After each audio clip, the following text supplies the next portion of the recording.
Good morning, everybody, and welcome to the Recovery Classroom. My name is Drew. I am an alcoholic, and today I'm a recovering alcoholic, and I cannot be any more grateful. I want to take a quick second and wish Joey a happy birthday. His birthday was a couple days ago, but they invited us down to his birthday barbecue, and it was incredible. And Joey, we just want to say, thank you for allowing us to be a part of your life and your journey. Thank you for being a part of our lives. You're an incredible person, incredible human being, and just an incredible and remarkable story of recovery. So thank you and congratulations on another trip around the sun. Last night I was in a meeting and I shared my lead, which is basically a high-level overview of, what happened, what it was like, and what it's like now. And while I'm in mid-sentence talking to this large group of people, while I'm in mid-sentence, it hit me about another misconception that I had in my sobriety. And that's what we've been talking about the last couple of days. Misconceptions in early recovery, specifically designed for those folks who are just starting their sober lifestyle, if you will. And this misconception that I had was this idea that I needed to take my time on my step work, this idea that I had to get my step work perfect. I remember walking into rooms and people that I'm still friends with to this day, they can attest to this. They heard me say these things. I remember walking in rooms going, I think I'll take about 6 months on my step one, maybe 8 months, maybe another 6 months on step two. Well, hell, by that math alone, I'd still be going through my steps the very first time.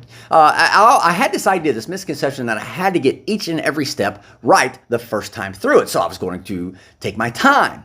And that just wasn't the case. And it was explained to me, obviously through the big book, but it was really broken out and shared with me by a gentleman that I have an immense amount of respect for. His name is Greg P. Love the guy. And he positioned it like this to me. What happens if I have a terminal illness?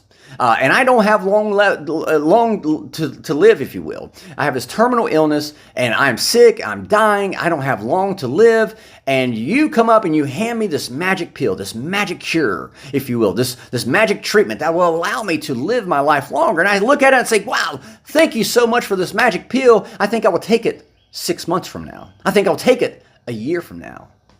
By no standard measurement does that make any logical or rational sense at all. If I have a terminal illness and I don't have long to live, I want to take that cure. I want to take that treatment. And that's how it was kind of broken down to me. Our addiction is the illness. It's the terminal illness. People die from alcoholism. People die from drug addiction.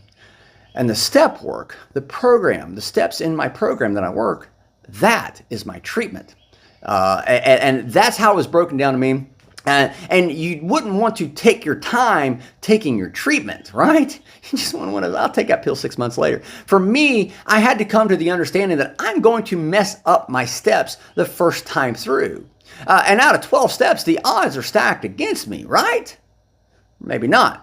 See, out of my first 12 steps, the first time I go through my 12 steps, I don't have to get all 12 of them right or all 12 of them perfect because, again, the odds are stacked against me. The only one I have to get right is that first one. That's why at the end of every single morning monologue, I tell you, I can't get drunk if I don't take that first drink. Step one is the only one I have to get right every single day. I can, and chances are, high probability, I will screw up those remaining 11 steps, and that's okay.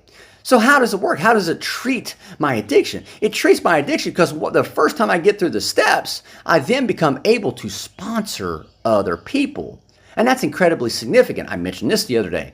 First line of chapter 7, the sponsorship chapter in the big book. First line of chapter 7 says, nothing insomuch ensures immunity against drinking or drugging as intensive work with another alcoholic or drug addict. So in other words, I need to start sponsoring people. That's how I stay sober. So that I can't start sponsoring other people, though, until I complete the steps myself. And whenever I do start sponsoring other people, the things I might have gotten wrong, or the things I might have missed the first time through my step work, well, guess what? I'm going to see those things and discover those things the second time I go through my step work. Every time I sponsor somebody, while I'm taking them through the steps, I'm going back through the steps myself. And that second time, that third time, that fourth time, that's when I start seeing things that I missed the first time around. I missed the second time around.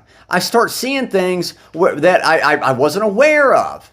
And that's the key to all of this. Whenever I sponsor people, that allows me the opportunity to take them through the steps, but also to work through the steps myself.